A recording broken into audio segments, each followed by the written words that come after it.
Chapter 2 nationalism in India.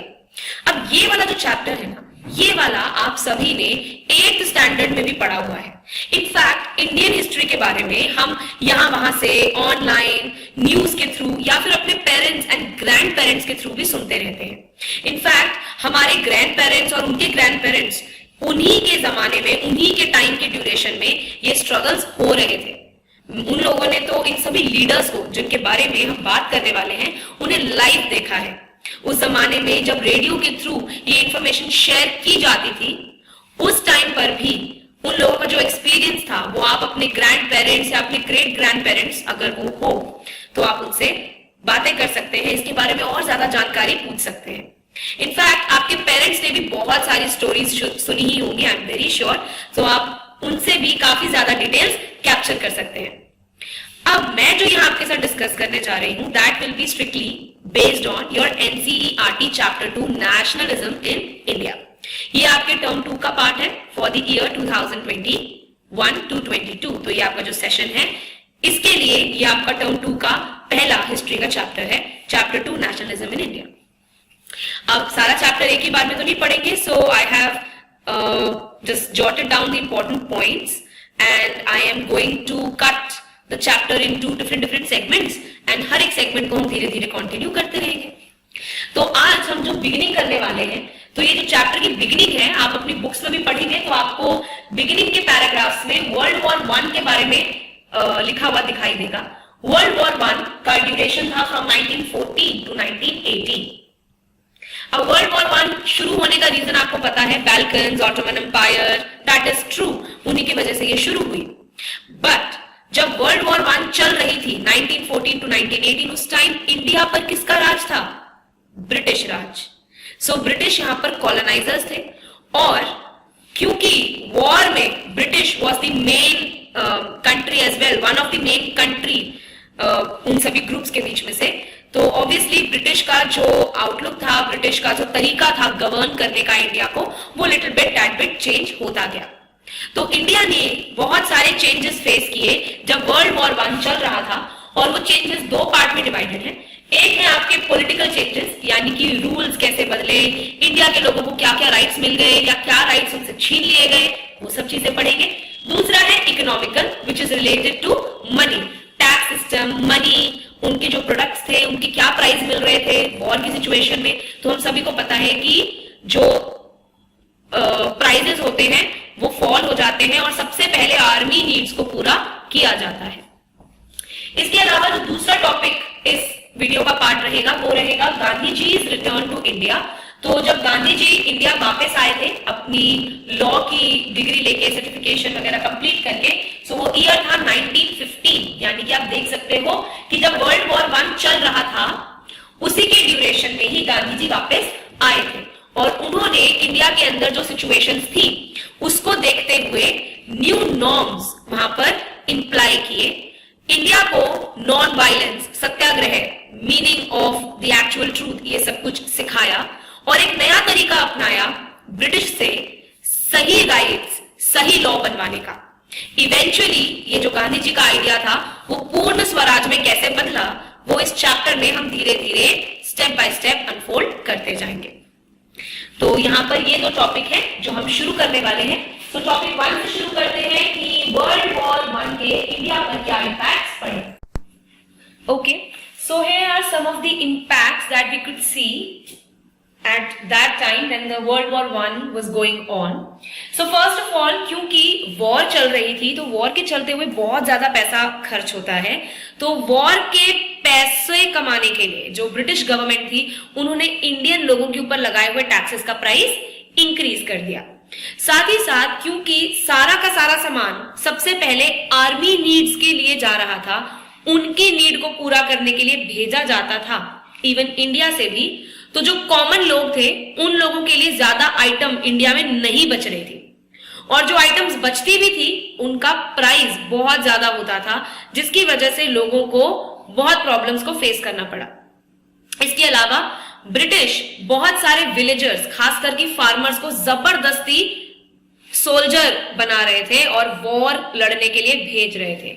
इसीलिए हम लोग ये देख सकते हैं कि पुराने टाइम्स में, इवन जब ब्रिटिश भी यहाँ थे, तो इंडिया की तरफ से काफी सिख लोगों ने एंड इवन ईस्टर्न साइड के लोग भी, सदर्न साइड के लोग भी, उन लोगों ने वॉर लड़ी है being in the British army. Even आजकल तो काफी सारी मूवीज भी है जहां से आप इनकी पूरी हिस्ट्री बहुत ही एंटरटेनिंग वे में जान सकते हो, देख सकते हो। इसके अलावा क्योंकि अब लोगों को जबरदस्ती सोल्जर बनाया जा रहा था, इंडिया के लोगों के मन में कुछ बिलीफ थे, ऐसे कि अगर आप अपना गांव छोड़ के नदी पार कर जाओगे तो आप अपने कल्चर को भूल जाओगे, अगर आप अपनी देश को छोड़ के समुद्र पार कर जाओगे तो आप इम्पोर्टेंट हो जाओगे, या फिर आप अपना मतलब आप परदेसी हो जाओगे, आप उस कल्चर का पार्ट नहीं रहोगे। तो ऐसे कुछ कुछ बिलीव्स थे, फेथ थे, जो लोगों को एक्चुअली एंगर में ला रहे थे जब ब्रिटिश उन्हें जबरदस्ती सोल्जर बनाने की कोशिश कर रही थी। तो यहां पर आप देख सकते हो कुछ यही 3 पॉइंट्स मैंने यहाँ लिखे भी हैं। वॉर की वजह से एक्सपेंडिचर बढ़ गया, टैक्सेस बढ़ गए, प्राइस इतना ज्यादा बढ़ गया था टैक्स की वजह से भी और आर्मी नीड्स की वजह से भी कि लोगों को इतनी प्रॉब्लम होने लगी थी। सो ये भी इकोनॉमिक सिचुएशन है। ये एक पॉलिटिकल सिचुएशन है जहां पर विलेजर्स को जबरदस्ती सोल्जर बनाया जा रहा था जबकि वो सोल्जर बनना नहीं चाहते थे। तो ये 3 पॉइंट्स हैं, आप यहां से देख सकते हैं। पहले दोनों ही पॉइंट इकोनॉमिक के लिए हैं और लास्ट वाला पॉलिटिकल।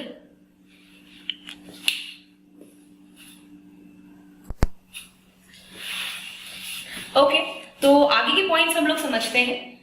यहां पर आप देख सकते हो कि जिस टाइम पर वॉर चल रही थी उसी टाइम पर काफी ज्यादा सूखा और बाढ़ वाले हालात। ओके, तो आगे के पॉइंट्स हम लोग समझते हैं। यहां पर आप देख सकते हो कि जिस टाइम पर वॉर चल रही थी उसी टाइम पर काफी ज्यादा सूखा और बाढ़ वाले हालात भी इंडिया के अंदर मौजूद थे।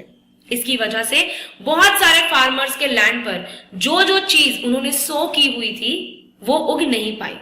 सो द क्रॉप सोड by the farmers actually weren't realized due to drought and flood like situations at the same time when the war was going on, because of which the food shortage increased। एक तो पहले ही सारा का सारा सामान army के लोगों को दिया जा रहा था और उसके बाद ऊपर से फूड शॉर्टेज भी हो गई। इसके अलावा जो लोग थे वो भूख के मारे भी मर रहे थे इंडिया वाले, और साथ ही साथ बहुत खतरनाक बीमारियों से भी मर रहे थे क्योंकि ब्रिटिश के लोगों ने एक तो इंडिया के हेल्थ सेक्टर पे कोई पैसा खर्च नहीं किया था, दूसरा वॉर के टाइम पर हेल्थ सिचुएशन और ज्यादा वर्स हो गई थी। सिचुएशन को संभालने के लिए भी ज्यादा पैसा और एफर्ट ब्रिटिश साइड से नहीं देखा गया। तो ये सारे पॉइंट्स आपको वही एक्सप्लेन कर रहे हैं।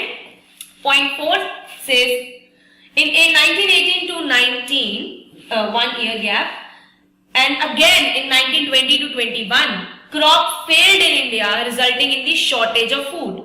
During the war time the army needs were met first, leaving very less for the common people. There were a lot of famines, भूखमरी बहुत ज्यादा थी और बहुत सारे इंडियंस भूख से लड़ते लड़ते अपनी जान गंवा चुके थे। इसके अलावा इतने सारे लोग बहुत खतरनाक प्लेग और अदर बीमारियों से भी मर रहे थे, लेकिन ब्रिटिश ने क्योंकि इन्वेस्ट नहीं किया था, that is why Indians had to struggle. So इन पॉइंट्स में आप देख सकते हैं shortage of food, it is again related to economic perspective. Then army की नीड्स को पहले पूरा कर रहे थे, कॉमन मासेस को प्रॉब्लम थी, दिस इज पॉलिटिकल। एंड बहुत सारे फेमाइन्स आ रहे थे, अगेन इकोनॉमिक। उसके अलावा हेल्थ सेक्टर, तो ये डायरेक्टली हम लोग गवर्नमेंट की बात कर रहे हैं, तो पॉलिटिकल इकोनॉमिक, पॉलिटिकल इकोनॉमिक। इसके अलावा एक फायदा भी था, फायदा ज्यादा बड़ा तो नहीं था, नुकसान इंडिया को ज्यादा था वॉर का, लेकिन एक फायदा ये था कि इंडिया के अंदर जो छोटे छोटे वीवर्स और या फिर जो इंडस्ट्रियलिस्ट थे, वैसे तो ब्रिटिश राज में इंडस्ट्रीज खोलना इतना आसान काम नहीं था, बट जो इंडस्ट्रियलिस्ट थे ना, उन लोगों को ऑर्डर मिल रहा था ब्रिटिश की तरफ से ज्यादा सामान प्रोड्यूस करने का ताकि वॉर की नीड मीट की जा सके। So Indian people very few but they were benefited from the warlike situation because they were getting orders from British people who were earlier very strict with the Indian industrialists and small producers. लेकिन अब उनको contract वगैरह थोड़ा बहुत मिलने लगा था, लेकिन नुकसान ऑब्वियसली हम देख सकते हैं कि इंडियंस को ज्यादा फेस करना पड़ा।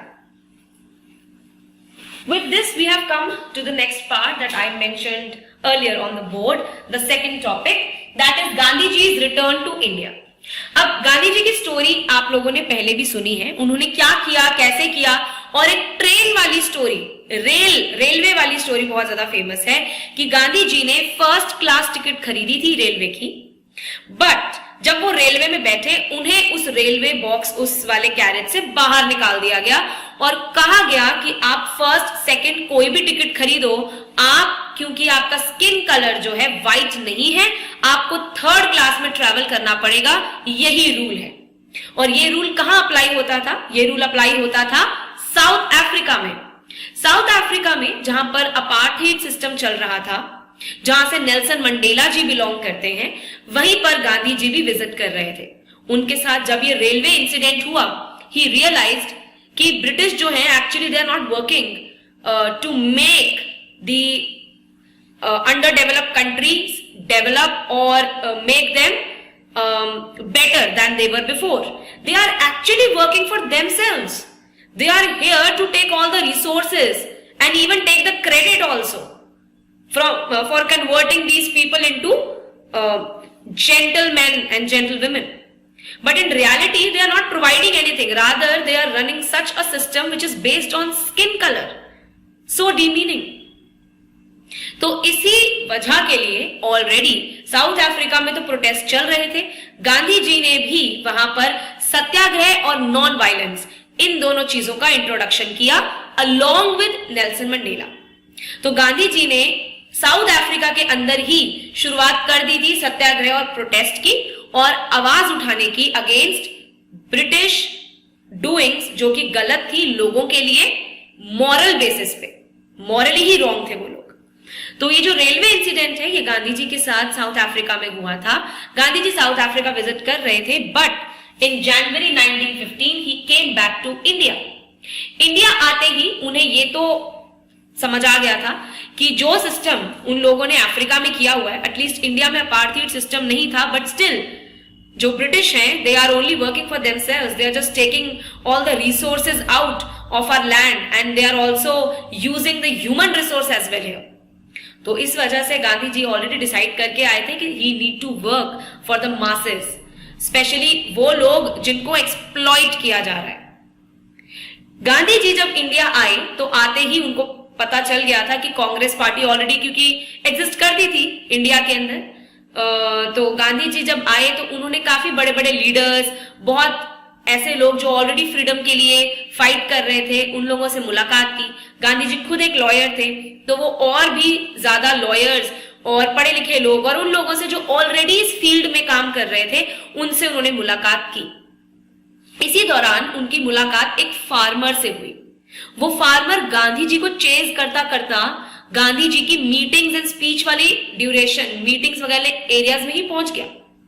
गांधी जी ने कहा कि देखो अभी मेरी ऑलरेडी मीटिंग स्केड्यूल्ड है, मैं तुम्हें टाइम कैसे दूं। लेकिन वो बंदा इतना ज्यादा डेस्परेट था गांधी जी की मदद पाने के लिए, क्योंकि उसकी लाइफ में बहुत बड़ी प्रॉब्लम थी, और सिर्फ उसकी नहीं बल्कि उसके पूरे गांव में ये प्रॉब्लम एग्जिस्ट कर रही थी। उसका डेडिकेशन देखकर गांधी जी उसके साथ उसके गांव गए और वहां गांधी जी ने इंडिया के अंदर का पहला सत्याग्रह किया। तो यहां तक की स्टोरी आई होप आप सभी को क्लियर हो गई होगी कि साउथ अफ्रीका से ही उनको नॉन वायलेंस और सत्याग्रह का आइडिया आ गया था। देखो रीजन क्या है, गांधी जी जानते थे कि ब्रिटिश से हम फाइट में तो नहीं जीत सकते, being that they are more organised and they have hi-tech, at least hi-tech technology than India, जो हथियार इस्तेमाल करके वो में हरा सकते। गांधी जी का आइडिया सत्याग्रह का ये था कि देखो जो लोग सच्चे होते हैं ना, उन्हें चिल्लाने और मारने की जरूरत नहीं होती। आप आराम से शांति से अगर आप बैठ भी जाओगे और अपनी जिद पर अड़ जाओगे तो जो गलत कर रहे हैं उन्हें झुकना पड़ेगा। यही सत्याग्रह का कॉन्सेप्ट था। तो एक बार हम सत्याग्रह का कॉन्सेप्ट कर लेते हैं और उसके बाद हम गांधी जी ने सत्याग्रह कहां शुरू किए, कैसे आगे बढ़े और फिर बड़ी बड़ी मूवमेंट कब आई सीन में, वो सारी चीजें पढ़ेंगे। ओके, तो गांधी जी ये मानते थे कि भाई इतने ऐसा तो हो नहीं सकता ना कि ब्रिटिश हमेशा से यहीं थे। नहीं, वो 1600 के ड्यूरेशन में यहाँ पर आए, यहाँ पर बिजनेस करने आए थे और धीरे धीरे धीरे धीरे यहाँ पे ऑक्यूपाई करके बैठ गए। और ऑक्यूपाई ही नहीं किया बल्कि इंडियंस को उन्हीं की जमीन पर ऑप्रेस करने की कोशिश की गई। ये सिर्फ गांधी जी नहीं, तो सभी बाकी लोग भी देख पा रहे थे। लेकिन इसका रीजन गांधी जी ने ये बताया कि क्योंकि इंडिया में रहने वाले लोगों ने ही उन्हें परमिट किया और आज हम उन्हीं के लिए काम कर रहे हैं, इसीलिए तो ब्रिटिश यहां रुके हुए हैं। अगर हम उनके लिए काम ही करना छोड़ दें, हम उनकी बात ही मानना छोड़ दें, तो उन्हें नुकसान होगा। उन्हें पॉलिटिकल नुकसान होगा, उनकी पावर कम होने लगेगी, उनको फाइनेंस का नुकसान होगा और इवन रिसोर्सेज पर जो वो हक जमाए बैठे हैं वो भी नुकसान में चला जाएगा। तो यहां पर गांधी जी ये मानते थे कि भाई गलती कहीं ना कहीं हमारी है कि हमने मानी ही क्यों इनकी बातें। और दूसरा, जैसे कि मैंने अभी कहा, क्योंकि ब्रिटिश जो थे वो बहुत ज्यादा ऑर्गेनाइज थे, तो अगर हम उनके साथ मारपीट करते तो बात तो सही है, भाई मार तो इंडियंस भी सकते थे, ऐसी बात तो नहीं है, मार तो इंडियंस भी खूब सकते थे। हम इतने सारे थे, ब्रिटिश तो यहां पर बहुत कम थे, हम मार नहीं सकते थे? बिल्कुल मार भी सकते थे, लेकिन मारपीट से क्या होता?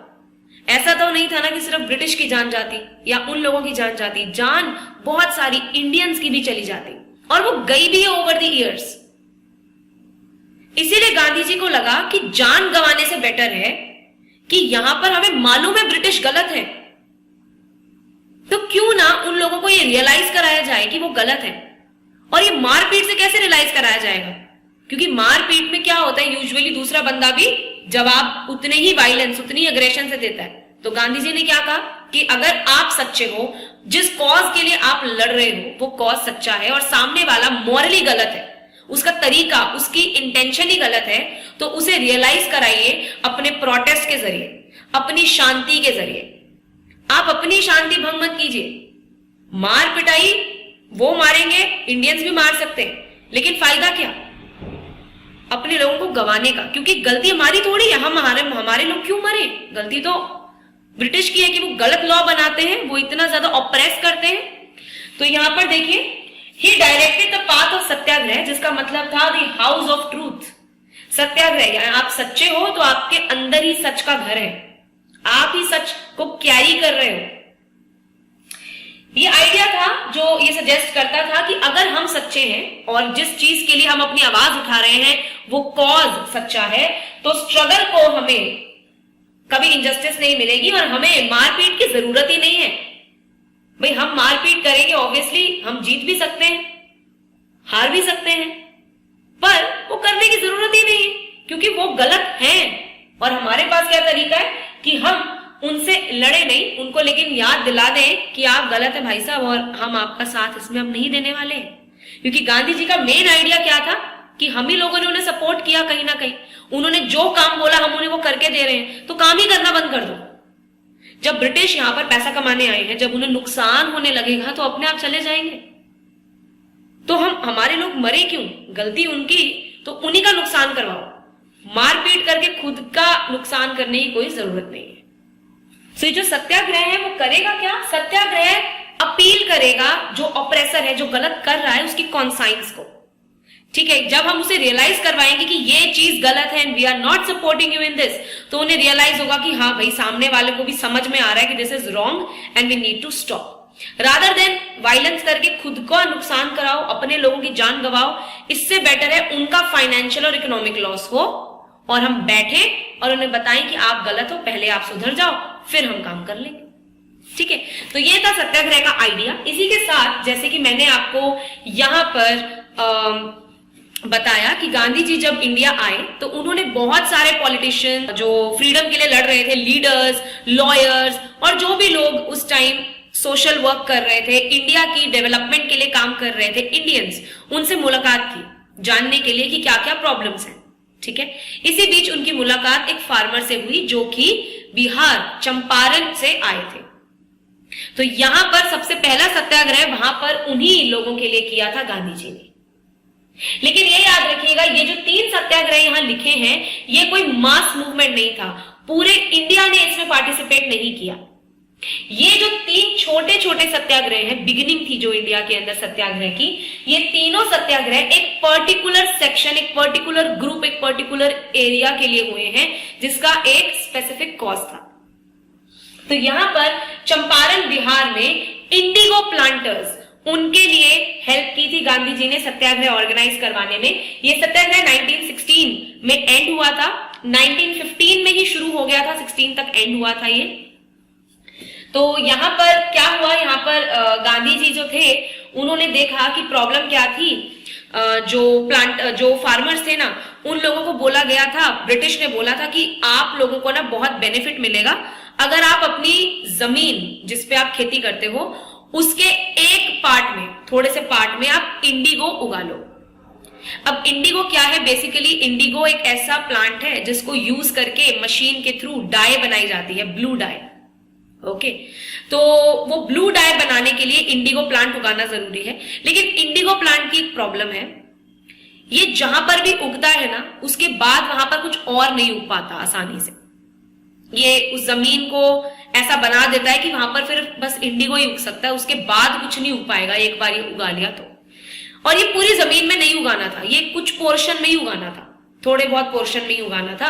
वो ब्रिटिश बताएंगे कि कितना है और कितने पैसे हैं, उसके लिए लोगों से साइन करा लिए। उन्हें बड़े बड़े सपने दिखाए कि इतना पैसा मिलेगा, हमारे वहां पर तो इंडिगो की इंडस्ट्रीज हैं, आपका सामान तो यूं बिक जाएगा। बट रियलिटी में क्या हुआ, जब इंडिगो प्लांटर्स सामान बेचने गए तो जितना पैसे उनको प्रॉमिस किए गए थे उससे बहुत ही कम पैसे उन्हें ऑफर किए गए। और बहुत सारे लोगों को तो यह भी बोल दिया गया कि हमारे पास बहुत सारा इंडिगो हो गया, हमें आपका इंडिगो और नहीं चाहिए, अपने पास रखें। अब इंडियंस उस इंडिगो का क्या करेंगे? ये सेम प्रॉब्लम वेस्ट बंगाल में आई थी सबसे पहले, ये आपने 8th क्लास में पढ़ा है। तो वेस्ट बंगाल में आई थी, उसके ऊपर एक प्ले वगैरह भी बने हैं, बुक्स भी लिखी थी कई लोगों ने इस प्रॉब्लम पर। और वहां की ये प्रॉब्लम फिर बिहार शिफ्ट हो गई थी, और बिहार के लिए उसके बाद यहां चंपारण के अंदर सत्याग्रह किया गया उनकी मदद करने के लिए कि उनके हिस्से के पैसे दो। और आप ही ने कॉन्ट्रैक्ट साइन कराया है, तो कॉन्ट्रैक्ट में लिखा है कि ब्रिटिश उनसे सामान लेगी, जिस रेट पर उसी रेट पे लीजिए, आप मना क्यों कर रहे हो? ठीक है।